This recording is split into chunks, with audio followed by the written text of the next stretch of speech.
Bonjour, je fais une toute petite vidéo ce matin mais qui me tient à cœur puisqu'on est à la veille de Noël sur la question du sapin. Euh, on a pris l'habitude de peupler nos salons de sapins pendant cette période de Noël et, et moi j'ai toujours trouvé ça vraiment triste de voir chaque année ces monceaux de sapins qui s'accumulent dans les rues, qui sont jetés là n'importe comment. Alors ramassés dans les grandes villes parfois, mais voilà, j'ai toujours trouvé ça assez triste. Donc je voulais juste mettre en avant le fait que on peut faire son sapin soi-même aussi. Donc là, j'ai fait le nôtre en carton avec du carton recyclé.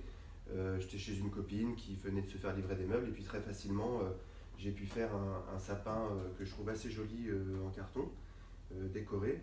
Bon, l'avantage c'est que je vais pouvoir m'en resservir, qui va être recyclé, que c'est moi qui l'ai fait, et puis décoré avec mon fils aussi, on l'a peint pour faire les branches vertes, ça c'est chouette. Et puis voilà, se rappeler qu'un sapin dans notre salon qui fait ma taille, quoi, qui fait 1,80 m, il a entre 8 et 10 ans d'âge, quoi.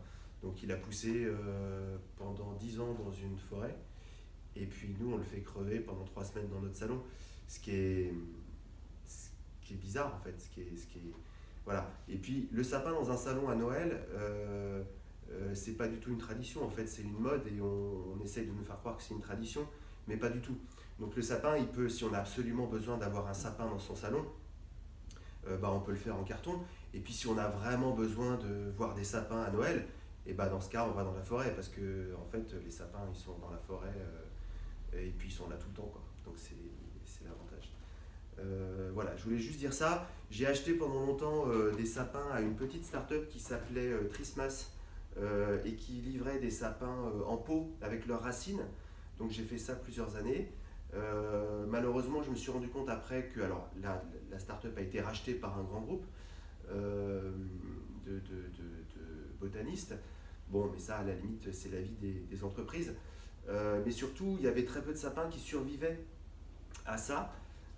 Ils étaient replantés après, mais ils mettaient des années à s'en remettre, en fait, à reconstituer leur lot de racines.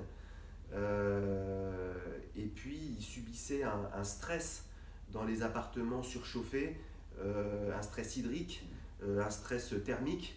Et puis, voilà, c'est sûr que c'est plaisant d'avoir un sapin dans son salon, mais on n'est pas obligé de massacrer la planète pour se faire plaisir pendant 3 semaines. Voilà.